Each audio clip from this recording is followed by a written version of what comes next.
is Tuesday, October 14th, 12:33 p.m. Pacific Standard Time. My name is Derek Ahlswede, coming to you from Chico, California, and this is Tuesday 20 with AC Sports. Is that a good title? 20 on Tuesday? And this is Tuesday 20 with AC Sports. I'm going to record one of these every week now for the remainder of the NFL season. As some of you may know, myself and former NorCal sports broadcaster Ross Field do our AC Sports podcast every Wednesday evening. And I thought it was appropriate to get out a good solid 20 minutes on Tuesdays leading up to our shows on Wednesdays that can go for an hour and a half. I'm just going to do 20 here for you. And what I'm going to do, this will change, but for now, right now, the topic of the day is the point differential power rankings. It's very simple. It is what it sounds like. Instead of paying attention to early season records and matchups, what team beat what team, try to come up with a power ranking out of the league that way, which is difficult this season, by the way.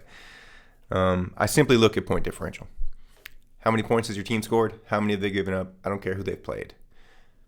Get the aggregate of that point differential and rank teams accordingly. And it can be very revealing. I've done this for 3 seasons now. In the previous 2 seasons, after week 6, which is right now, I made playoff predictions based on point differential only. So your division leaders, the best point differential in each division, put them winning the division, and then the remaining best point differential teams, the 3 remaining as the wildcard teams in each conference. We'll talk about this. I think I might give this season one more week, but I'm going to give you the full power ranking here, as well as the point differential playoff predictions. See where we're at. Oh, I forgot to mention, these predictions in the past 2 weeks have done incredibly well. I think we got 12 out of 14 one year, and then 11 out of 14 the other year. So here we go. There are 32 teams, so we can break these down into 4 quadrants, each receiving a letter grade, A, B, C, and D. So let's start off with the A teams. Number 1, the Colts of Indianapolis. And number 2, the Seahawks of Seattle. They have been near the top the entire 2025 season. These are the best teams in the AFC and NFC. They are the 1 seeds in our point differential playoff predictions. Colts are at a 13. They average a 13 plus 13 point differential. The Seahawks at number 2 with a 9.8. Number 3, the Houston Texans. They made a huge jump last week. They stay there. They are number 3, which puts them, because they're in the AFC South with the Colts, as the top wild card team as a 5 seed. The Houston Texans are a 5 seed in the AFC. The Detroit Lions are number 4 with an 8.2 point differential. This puts them as the 2 seed in the NFC playoffs in a competitive NFC North, where we have the Packers and Vikings also making some noise. But we do have the Lions winning the NFC North over the Packers, who are the favorites for many. Number 5, we have the Broncos with a 5.8. So we get a pretty big drop-off here from the top 4 teams. The Colts, Seahawks, Texans, and Lions. Texans are a real sleeper. Obviously, the Colts and Seahawks were sleepers before the season. These are our runaway top 4 teams in the NFL. Numbers don't lie. The Broncos are at 5. They're actually tied for 5th with the Packers, both with a 5.8 point differential. This puts the Packers as the 5 seed, the top wild card team in the NFC.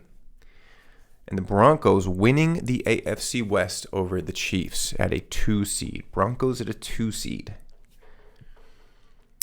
Next, the Commanders, despite a horrible loss last night against the Bears in the rain, uncharacteristic Jaden fumbles, turnovers, whatever. Commanders still sit at number 7 in the A group, which puts them at the 3 seed, winning the NFC East over the Philadelphia Eagles. We have a tie at the 8 seeds. There are 9 teams in the A group this week instead of 8. That tie goes to the Vikings and Chiefs, both sitting at a 5.2 point differential.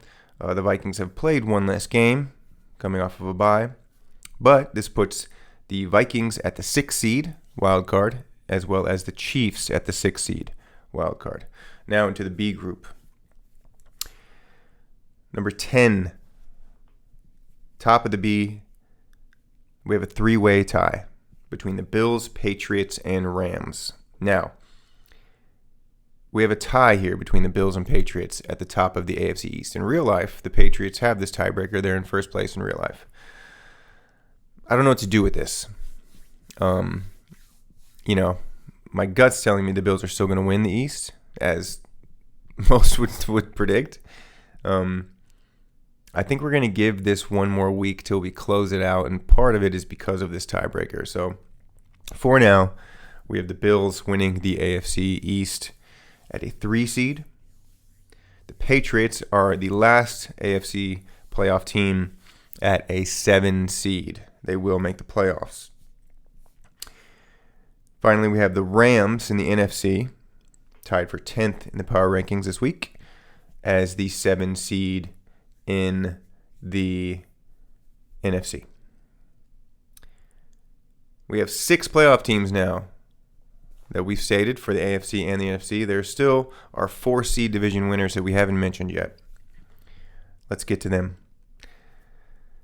Number 13 in the B group, the Jaguars. They fell mightily. They've been up in the top 10 all season. They are now down to 13, bumping them outside of the playoffs, so they will not make the playoffs. The Jaguars, despite a good season, despite a great bounce-back season, we have them as the 8th seed in the AFC. The Steelers coming in at number 14.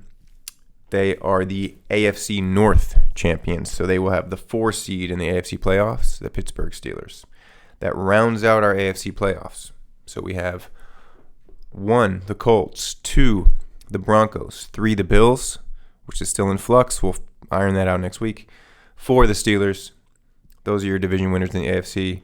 And your 3 wildcard teams are the Texans at 5, Chiefs at 6, and the Patriots at 7. Next, we have the Bucs coming in at 15th in the power ranking. Middling Bucs. They're barely winning these games. Everyone is crowning them. We have to keep in mind that although these wins have been great against good teams, they haven't been by much. So they're low in the point differential power ranking. Coming in at 15, they still will win the NFC South. So they are our 4 seed in the NFC. So the NFC playoffs is complete. We have the 1 seed Seahawks, the 2 seed Lions, the 3 seed Commanders, the 4 seed Bucs. Those are your division winners. The wildcard teams are the 5 seed Packers, the 6 seed Vikings, and the 7 seed Rams. Did I mention the Vikings? The Vikings were tied with the Chiefs in the A group, tied at 8th, if I didn't mention them. They are the 6th seed in the wild card. They are kind of forgettable with Wentz back there, with McCarthy potentially coming back. It's telling us the Vikings are going to be there. I don't feel great about that, but we'll see. Finally, rounding out the B group are the Cardinals at 16. So they are the 8th seed in the NFC playoffs. Cardinals are 2-4, but are better than their record. Good competitive team. Almost took down the Colts with a backup. Okay, those are the A and B groups. We will go through the C and D groups now. Leading the C group, the Los Angeles Chargers, 4-2. But this list is telling us that that record is fraudulent. Now, you can kind of feel it, barely pulling out that win this week against the Dolphins. Is that right? The Dolphins? Yeah. So the Chargers lead the C group. Next up, the Falcons. Phenomenal win. Tough team. They beat us up in Atlanta a couple weeks ago. But this ranking has them missing the playoffs still at the 9 seed. So they will be 2nd place in the NFC South behind the Bucs. Next is the Eagles. Precipitous drop. They dropped 8 spots in the rankings. They're down to 19. A middling C team. This ranking says the Eagles are going to miss the playoffs. Not just not win the NFC East, but miss the playoffs entirely. I mean, make of it what you will. They're 4-2. They've had a pretty horrific 2 weeks. History tells us they're going to bounce back. They won the Super Bowl last year. But I don't know. The numbers say no. They're at the 10 seed in the NFC, the Eagles. We will stop giving conference seedings now and just go through the rest of the rankings. The 49ers down at number 20 in the power rankings.